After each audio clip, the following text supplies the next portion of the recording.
Assalamualaikum warahmatullahi wabarakatuh. Kami dari Universitas Muhammadiyah Semarang, Fakultas S1 Ilmu Keperawatan dan Kesehatan, ingin memberikan pendidikan kesehatan terkait tuberkulosis atau TBC. TBC itu apa sih? Penyakit kronis yang disebabkan oleh infeksi kompleks Mycobacterium tuberculosis yang menyerang sistem pernafasan dan ditularkan melalui dahak atau droplet dari penderita TBC kepada individu lain yang rentan. Kenapa bisa sakit TBC? Karena terkena bakteri yang bernama Mycobacterium tuberculosis complex menyebar ketika seseorang menghirup percikan ludah atau droplet saat penderita TBC batuk, berbicara, bersin, tertawa, ataupun bernyanyi. Kenapa sih bisa terkena bakteri itu? Yang pertama, lingkungan yang kotor. Yang kedua, terkena HIV/AIDS atau sistem imun lemah. Ketiga, kontak langsung dengan orang yang terinfeksi TBC. Keempat, gaya hidup tidak sehat. Kelima, faktor usia. Klasifikasi TBC ada apa saja ya?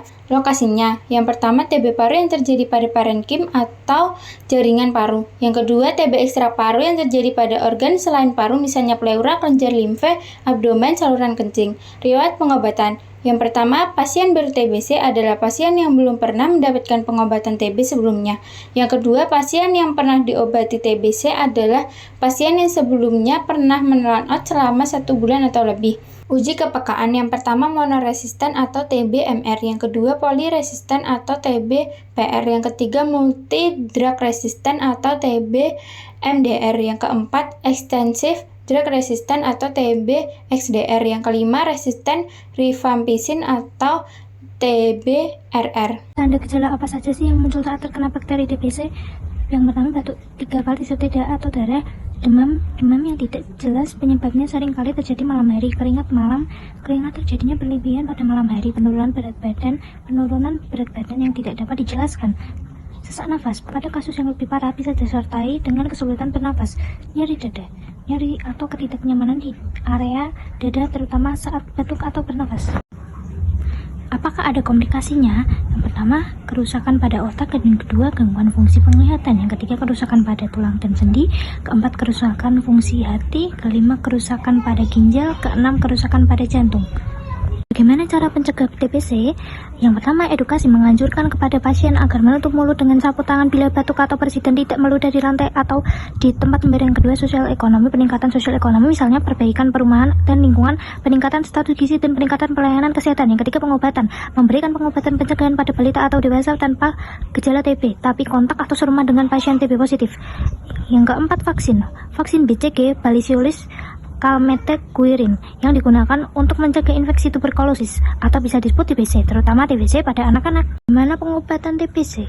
Fase pengobatan yang pertama, fase intensif, berlangsung selama 2 bulan. Pilihan obat standar untuk fase intensif adalah isoniazid, INF, ethambutol, IMB, rifampicin, RIF, dan pyrazinamide, PZA selama 8 minggu 56 dosis. Pemberian INH selalu disertai vitamin B6 untuk mencegah terjadinya neuropati.